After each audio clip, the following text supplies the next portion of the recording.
So when you think about China's tech power, a few things probably pop in your head right away, right? Electric cars, solar panels, maybe AI. Well, according to a massive deep dive by The Economist, that's barely scratching the surface. They're pointing to a whole new set of industries where China's getting ready to lead the world. So the real question is, what's next on the menu? Beyond the headlines, where is that relentless Chinese innovation engine actually pointing? Turns out, it's a strategy that goes way, way beyond just making things. We are talking about a whole new wave of industries. I mean, think about advanced robotics and logistics that could totally reshape how everything gets from A to B. Groundbreaking biotech that could make life-saving drugs way cheaper. And of course, a huge, huge push into self-driving cars. These are the fields where China is hitting the accelerator hard. And this is where the story gets so much bigger.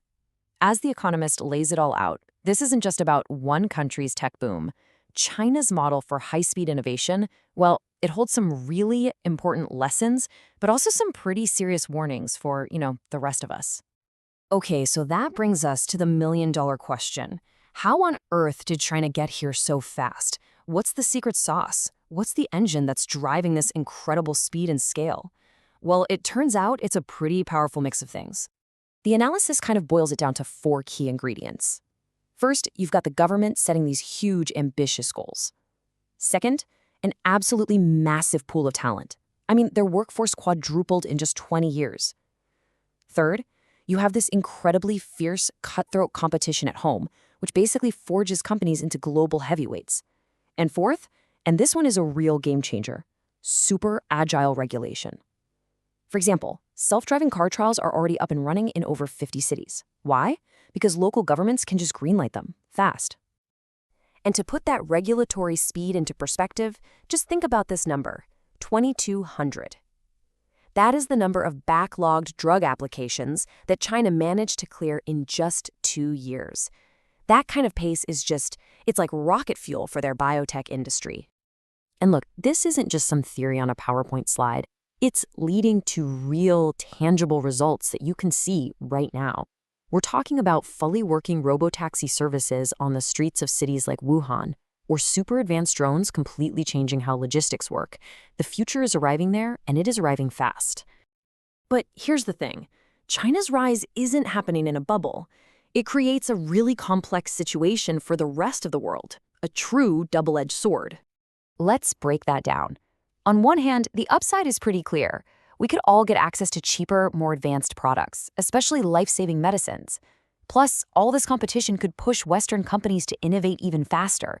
But then you have the downside, which is just as real. Geopolitics could suddenly block access to these technologies. There are legit security concerns about data and surveillance. And, of course, the big fear that government-backed industries just aren't a level playing field. And the stakes here are absolutely enormous, especially in biotech. This chart really tells the story. The US market right now accounts for a staggering 70% of global profits for pharmaceuticals. 70%. So you can imagine what happens when China's new, cheaper drugs start hitting the market. It could be a massive disruption, great for patients, but a huge challenge for the Western pharma giants. So this all leads to the central dilemma facing Western governments and businesses today. When you're looking at this kind of speed, this scale, and these stakes, what do you even do? How do you respond? Broadly speaking, it seems like there are 2 competing paths forward. First is the path of protection. Build walls, block or limit Chinese tech, and try to protect your own industries and security. Or there's the second path, competition.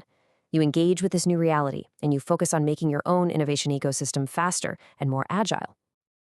And this brings us to a really crucial point from the analysis. While the security concerns are real, trying to simply block China's innovation might just be a losing game. Why? Because in the end, you might just be depriving your own citizens of getting better, cheaper products, whether that's a life-saving drug or a more efficient self-driving car. And the analysis wraps up with this pretty stark warning.